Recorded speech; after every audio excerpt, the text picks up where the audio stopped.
Donald Trump दूसरी बार America के राष्ट्रपति बने। पहले दौर में राष्ट्रपति बनने के बाद उन्होंने अमेरिका को पेरिस समझौते की जिम्मेदारियों से बाहर कर दिया था। जो बाइडेन अमेरिका में जब राष्ट्रपति बने तो फिर पेरिस समझौते में अपने देश को ले आए, लेकिन ट्रंप अब दूसरी बार अमेरिका के राष्ट्रपति बने हैं तो फिर अपने देश को पेरिस समझौते के तहत जिम्मेदारियों से उन्होंने अलग कर दिया है। यह क्लाइमेट चेंज से निपट रही दुनिया के लिए किसी बड़े झटके से कम नहीं है।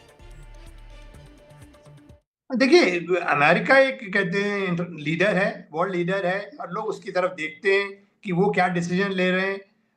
तो उन्होंने जो अपने आप को विड्रॉ किया कहते हैं पेरिस एग्रीमेंट से, वो एक अच्छा सिग्नल तो नहीं है। मगर आज दूसरी बात ये भी कहें तो अब बाकी देशों के लोग जो हैं वो इंडिपेंडेंटली सोचने लगे हैं। जैसे पहले ये होता था कि जो अमेरिका ने कह दिया था वो लास्ट वर्ड होता था, अब ऐसा नहीं है। इंडिया ने जो डिसीजन लिया, इंडिया जो है वो पेरिस एग्रीमेंट के साथ है और उन्होंने, और इवन चाइना भी, और उन्होंने डिसीजन लिया इंडिया ने खासकर कि हम लोग 2050 या 2070 के बीच में जो है कार्बन न्यूट्रल हो जाएंगे, यानी कि हम मतलब कि कार्बन जो उत्सर्जन होगा हमारा बेयर मिनिमम हो जाएगा।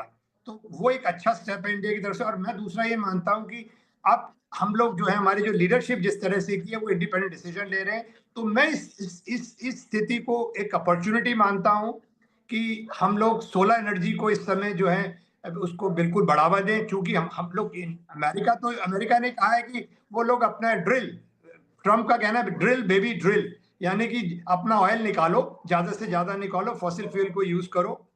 मगर हम ऐसा नहीं कर सकते, हम लोगों को सारा इंपोर्ट करना पड़ता है, तो हमारा फॉरेन एक्सचेंज तो उसी में चला जाता है। तो हम लोगों को सोलर एनर्जी जितना मैक्सिमम है उसको यूटिलाइज कर सकते हैं। और बड़ी अच्छी बात है कि हम ट्रॉपिकल कंट्री हैं और हमने इंटरनेशनल सोलर अलायंस में भी मेजर रोल किया है और काफी हद तक हम लोग काफी एग्रेसिव हैं इसमें, और एग्रेसिव होने की जरूरत है। ज्यादा से ज्यादा हमें सोलर एनर्जी को हार्वेस्ट करना होगा और फॉसिल फ्यूल पे अपनी निर्भरता को कम करना होगा। दूसरी तरफ हमको ईवी जो है, इलेक्ट्रॉनिक बैटरी ऑपरेटेड कार्स वगैरह हैं, उसमें हमें फोकस करना पड़ेगा, उसमें भी बहुत एग्रेसिव होना पड़ेगा। और खासकर ईवी वाली जो टू व्हीलर और थ्री व्हीलर है उसमें हम वर्ल्ड लीडर बन सकते हैं।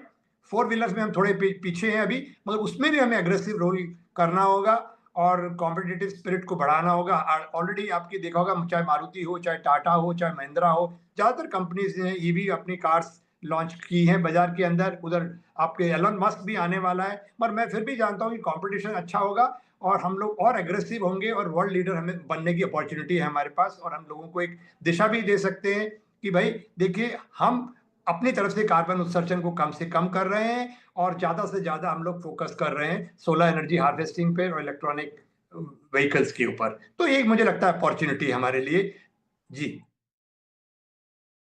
क्लाइमेट चेंज हमारे सामने एक ऐसी आपदा है जो लगातार हम पर बनी हुई है। इससे निपटना है तो बहुत गंभीरता से आगे बढ़ना होगा। अब ये तमाम बातें हुई तो अब गर्मियों का मौसम बिल्कुल आने वाला है। कैसी इस बार गर्मियां रहेंगी? क्या 2024 का भी रिकॉर्ड टूट सकता है? इस पर भी हमने मौसम वैज्ञानिक डॉक्टर आनंद शर्मा से बात की।